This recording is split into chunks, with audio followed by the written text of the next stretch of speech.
দেখুন বন্ধুরা, আমরা খিরায় পৌঁছে গেছি, মানে ফুল বাগানে। এই যে এখানে রাস্তা, এটা দিয়েই যাব। আমি হাঁটতে হাঁটতে হেঁপে গেছি। 2 কিলোমিটার হাঁটা মানে কম ব্যাপার নয়।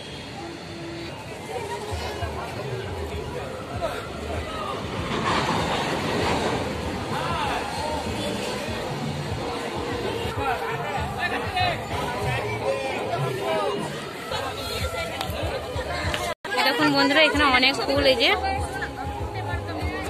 এই ফুলগুলো মাথায় লাগালে খুব সুন্দর দেখতে লাগে। দেখুন বন্ধুরা, ফুলগুলো কি দারুণ দেখতে।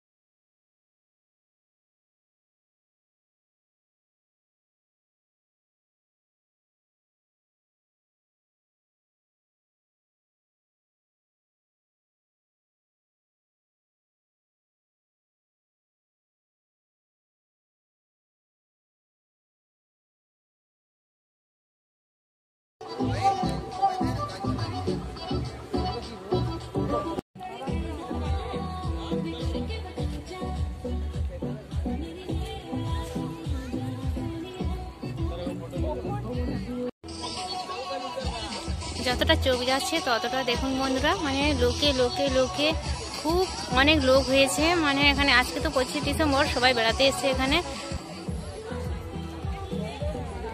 এটা চন্দ্রমল্লিকা গাছ, এখনো ফুল হয়নি, এই ছোট ছোট ফুল ফুটেছে। এই যে পিটুনিয়া ফুলটা একটা দুটো হয়েছে, দেখুন খুব সুন্দর কালার হয়েছে।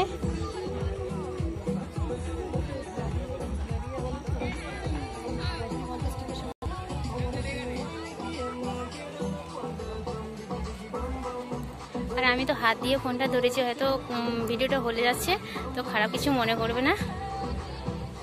যতটা পাচ্ছি ততটা সুন্দরভাবে দেখানোর চেষ্টা করব।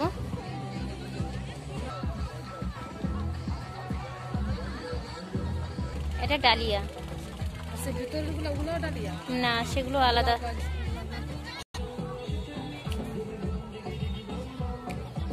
ওয়াও, গাঁদা ফুল খুব সুন্দর ফুটেছে।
শুধু ফুলকপি, এগুলো ফুলকপি, ফুলকপি বাঁধাকপি। ফুলের সাথে মানে সবজিও চাষ আছে।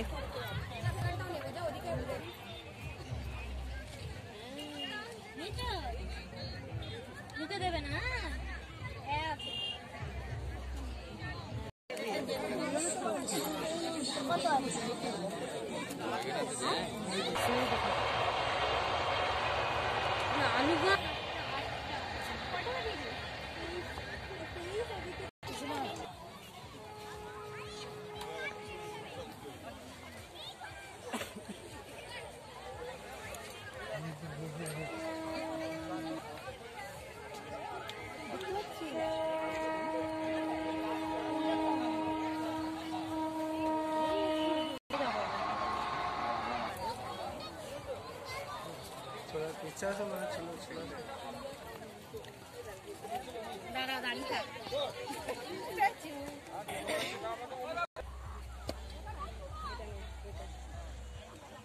আরে যা যা তুলে নাও, আরে ওইগুলো শুধু এ হচ্ছে। দেখুন বন্ধুরা, যতটা দেখা যাচ্ছে ততটা মানে পুরোটা ফুলবাড়ি আমরা ঘুরে ফেলেছি। এই দেখুন পুরোটা আমরা দেখে ফেললাম ঝটঝট করে।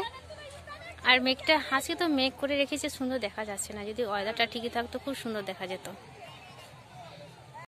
নমস্কার বন্ধুরা, কেমন আছেন? আশা করি সবাই ভালো আছেন। গণেশ বেবি রেসিপিতে সবাইকে অনেক স্বাগত। আজকে কোনো থেকে হাওড়া নকালে চলে এসেছি আমরা। আর এই দেখুন আমরা ফুলবাড়িতে পৌঁছে গেছি। আজকে আমি পুরোটা ঘুরে দেখাবো, কিন্তু আমিও ফার্স্ট টাইম আজকে এসেছি। আর আমাকে এসে খুবই ভালো লাগছে। আর ফুলের মতন জিনিস আমরা যত মন খারাপ থাকলেও ফুল দেখলে মনটা একদম অন্যরকম হয়ে যায়। চলো তাহলে আমি ঘুরে পুরোটাই দেখাই, দেখতে থাকুন বন্ধুরা। আজকের ব্লগটা কিন্তু অনেক অনেক অনেক করে শেয়ার করবেন। আর কতজন এই সব ফুলগুলোকে পছন্দ করেন অবশ্যই কমেন্ট করতে ভুলবেন না। আর ভালো লাগলে ভিডিওটাকে অনেক অনেক শেয়ার করবেন বন্ধুরা।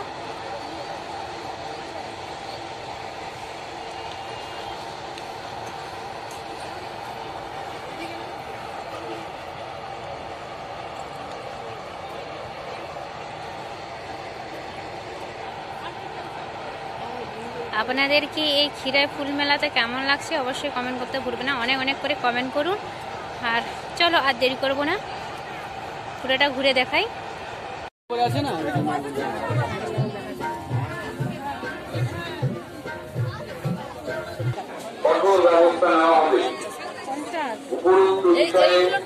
আপনাদের কোন রকম অভিযোগ থাকলে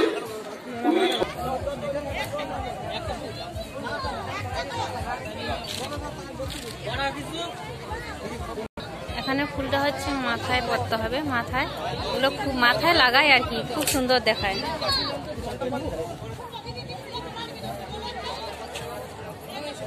হ্যাঁ তুই দেখবি তো বন্ধুরা। পুরো ফুলবাড়ি ঘোরা হয়ে গেছে, এবারে বাড়ি চলে যাব।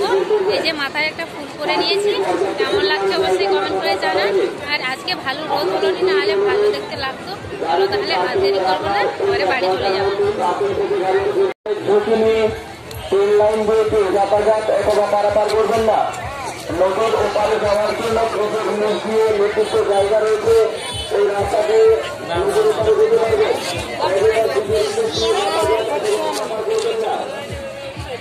মেলার মধ্যে যেখানে সেখানে মেঘের আবর্জনা ফেলবেন না। মেলার মধ্যে যে ডাস্টবিনগুলো রাখা রয়েছে এগুলো ব্যবহার করুন।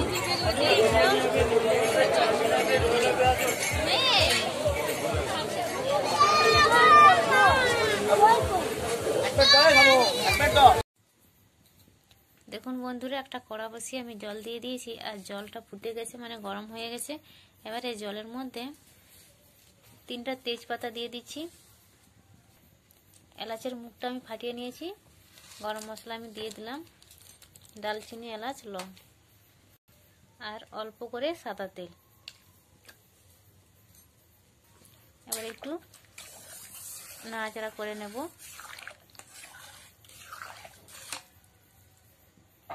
আর স্বাদ মতো নুন দিয়ে দিচ্ছি, ভালো করে ফুটিয়ে নেব। দেখুন বন্ধুরা, এদিকে আমার জলটা ভালো করে ফুটে উঠেছে।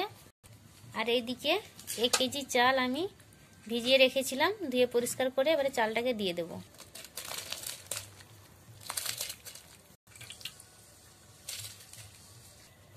এবারে ফ্রাইড রাইস বানানোর জন্য চালটাকে আমি ভালো করে সিদ্ধ করে নেব। চালটা দেওয়ার পরে আমি নাড়াচাড়া করে নিলাম। এবারে ভালো করে ফুটিয়ে নেব। দেখুন বন্ধুরা, ভালো করে ফুটিয়ে নিয়ে আমার চালটা একদম সিদ্ধ হয়েছে দারুণভাবে। দেখুন ঠিক এইভাবে। এবারে নামিয়ে নিয়ে ভালো করে আমি ঠান্ডা করে নেব। দেখুন বন্ধুরা, আমি একটা ঝুড়ির মধ্যে তুলে নিয়েছি, জলটা যাতে সুন্দরভাবে ঝরে যায়।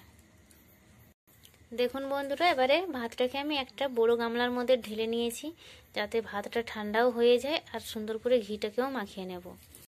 দেখুন বন্ধুরা, ভাতটাকে আমি হালকা ঠান্ডা করে নিয়েছি। এবারে আমি ঘি দিয়ে দিচ্ছি। ঘিটা দিয়ে ভালো করে মাখিয়ে নেব। ভালো করে ভাতটাকে আমি ঘির সাথে মাখিয়ে নেব, এইরকম করে।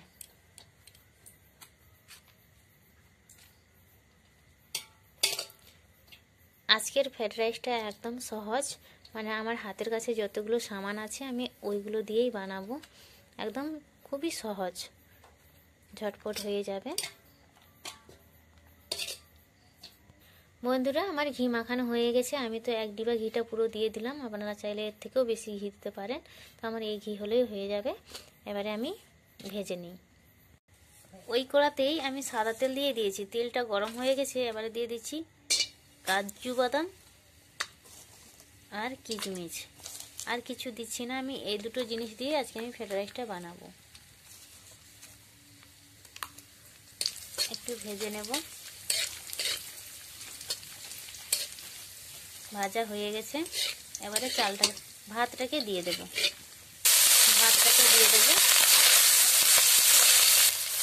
ভাতটাকে দিয়ে ভালো করে একটু নাড়াচাড়া করে নেব।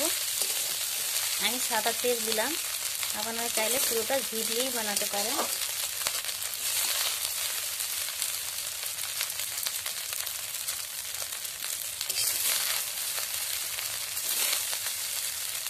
খুব সুন্দর দেখাচ্ছে।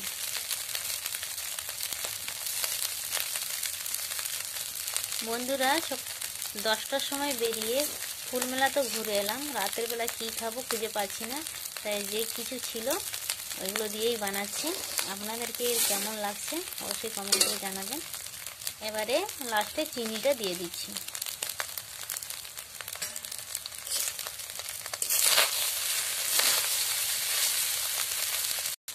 দেখুন বন্ধুরা আমার ফ্রাইড রাইসটা একদম হয়ে গেছে, আর কতটা ঝরঝরে হয়েছে দেখুন, একদম নর্মাল ফ্রাইড রাইস। এবারে এটাকে আমি নামিয়ে নেব। ওই কড়াতে ফ্রাইড রাইসটা নামিয়ে আমি ওই কড়াতে সর্ষের তেল দিয়ে দিয়েছি। এবারে আমি পেঁয়াজগুলোকে প্রথমে ভেজে নেব। পেঁয়াজটাকে লাল লাল করে ভেজে নেব। আর বন্ধুরা এই কড়াটা আমরা কখনো রান্না করি না, এটা বড় কড়া বলে মানে বাড়িতেই থাকে, মানে এটাতে কখনো আমরা রান্না করি না। কখন রান্না করি যখন অনেক বন্ধু আসে তখন আমরা এই কড়াতেই রান্না করি। তাই জন্য থেকে কড়াটা একদম জাম হয়ে গেছে। আজকে মানে ভাবলাম যে বেশি করে রান্না করব, তো তাই এই কড়াটা বার করলাম। আপনাদের হয়তো বলবেন যে কেমন কড়াতে আমি রান্না করছি, কিন্তু নয়, এটা পুরাতন, মানে বাড়িতে থেকে গেছে, তো অনেকদিন থেকে একদম পুরাতন হয়ে গেছে। পেঁয়াজটাকে লাল লাল করে ভেজে নেব।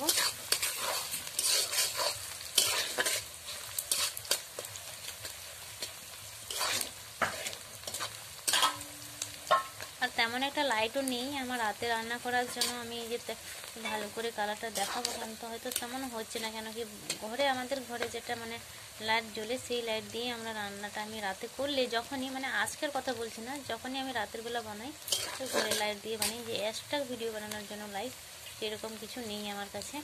আর কি হচ্ছে, এখন তো বাড়িতেই আছি, এখন আমি দিনের বেলায় রান্না করি বাইরে খোলাতে। আর আজকে ভাবলাম, আজকে তো ওই যে ফুলবাড়ি ঘুরতে গেছিলাম, আর আসতে ঘরের কাজগুলো গুছাতে সন্ধ্যা হয়ে গেল। ভাবছি রাত্রে কেন এটা বাদ যাবে, এটাও আপনাদের সাথে শেয়ার করি। আজকে আমি কী করছি তাই শেয়ার করছি আপনাদের সাথে। আর আবার কাজের সিজন চলে আসলে আবার আমাকে রাতে ভিডিও বানাতে হবে, তখন আরও অনেক কষ্ট। সারাটা দিন মাঠে মানে খেটে আবার এসে বাড়িতে রান্না বান্না করা, সেই যেটা নর্মাল ঘরে রান্না হবে সেইটাই আরও বানিয়ে আপনাদেরকে একটু শেয়ার করব। দেখুন কথা বলতে বলতে পেঁয়াজটাও আমার ভাজা হয়ে গেছে। বন্ধুরা পেঁয়াজটা তো আমার ভাজা হয়ে গেছে। এবারে রসুন বাটা দিয়ে দিলাম। রসুন বাটাটাকে ভালো করে একটু ভেজে নেব, কেন কি রসুনের যে একটা কাঁচা গন্ধটা থাকে, সেই কাঁচা গন্ধটা যতক্ষণ যেন চলে যাচ্ছে ততক্ষণ যে আমি ভাজা করে নেব পেঁয়াজের সাথে। বন্ধুরা পেঁয়াজের সাথে রসুনটা আমার ভালো করে ভাজা হয়ে গেছে। আজকে রান্নাতে তেমন একটা মশলা পড়ছে না, স্রেফ আদা রসুন পেঁয়াজ দিয়ে আজকে মাংস কষা করবো। এবারে আদা বাটাটা দিয়ে দেব। আদা বাটাটা দিয়েও ভালো করে কষিয়ে নেব। আগেই বলেছি বন্ধুরা, হাতের কাছে যে কটা আছে সামান সেগুলো দিয়ে রান্না করবো। আজকে কোনো জিরা ধনে গুঁড়ো ওগুলো সব পড়ছে না মাংসতে, আদা রসুন পেঁয়াজ বাটা দিয়ে রান্নাটা হবে। এবারে ভালো করে মশলাটাকে কষিয়ে নেব।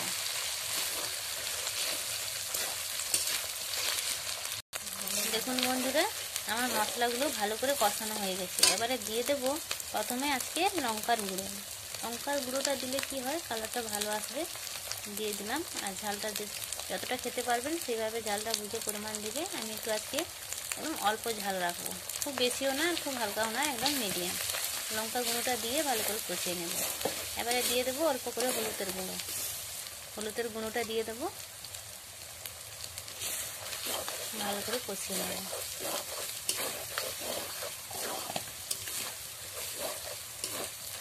আর বন্ধুরা আপনাদেরকে একটা কথা বলবো, আজকে আমি 400 টাকা করে মানে রিচার্জ করি। আমার নেট এত কেন স্লো হয় জানি না। আমি যখন ভিডিওটা 12টার দিকে আমি আপলোড করি, আমার হতে অনেকটা টাইম চলে যায়, মানে কখনো কোনো দিন 4টা বেজে যায়, কখনো 5টা হয়ে যায়। কেন হচ্ছে এটা আমাকে কমেন্ট করে অবশ্যই বলবেন। তো দেখুন বন্ধুরা, কথা বলতে বলতে আমার মশলাগুলো একদম সুন্দরভাবে কষানো হয়ে গেছে আর মশলা থেকে তেল ছেড়ে গেছে। এবারে আমি অল্প করে জল দিয়ে দেবো, অল্প করে জল দিয়ে দিলাম।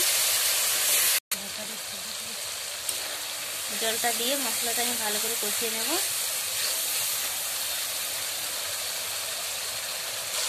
কালারটা খুব সুন্দর এসেছে দেখুন বন্ধুরা।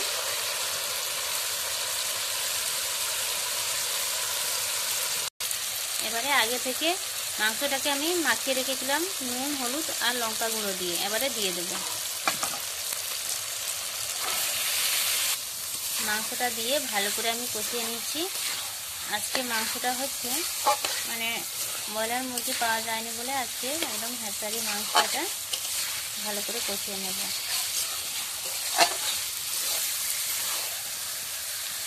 সবাই জানো বন্ধুরা, যারা হ্যাচারি চিকেন খেয়েছো ওটা একটু কষাতে টাইম লাগে, তাই আমি একটু সময় নিয়ে ভালো করে কষিয়ে নেব। এবারে স্বাদ মতো নুন দিয়ে দেবো।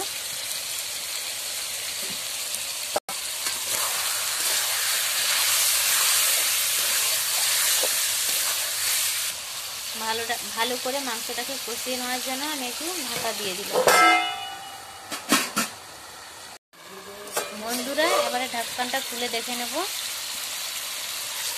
দেখুন বন্ধুরা, ঢাকনাটা খুলে একটু নাড়াচাড়া করে নেব। খুব সুন্দর মানে মাংস থেকে খুব সুন্দর তেল ছেড়ে গেছে দেখুন।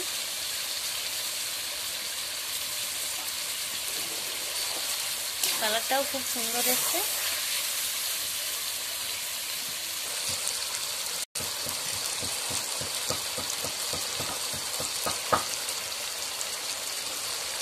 বন্ধুরা আমার কষানো হয়ে গেছে। সবার শেষে আমি কয়েকটা 3-4টা এলাচ গুঁড়ো করে দিয়ে দিলাম।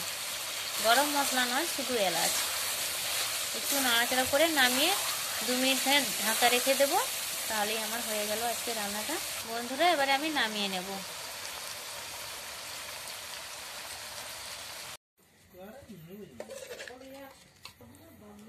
এই যে বন্ধুরা আমার ফ্রাইড রাইস আর আজকের কেক আর এই যে মাংস কষা। আমি এটা একটু ঝোলটা নিয়ে নিয়েছি যাতে দেখাতে সুন্দরভাবে পারি।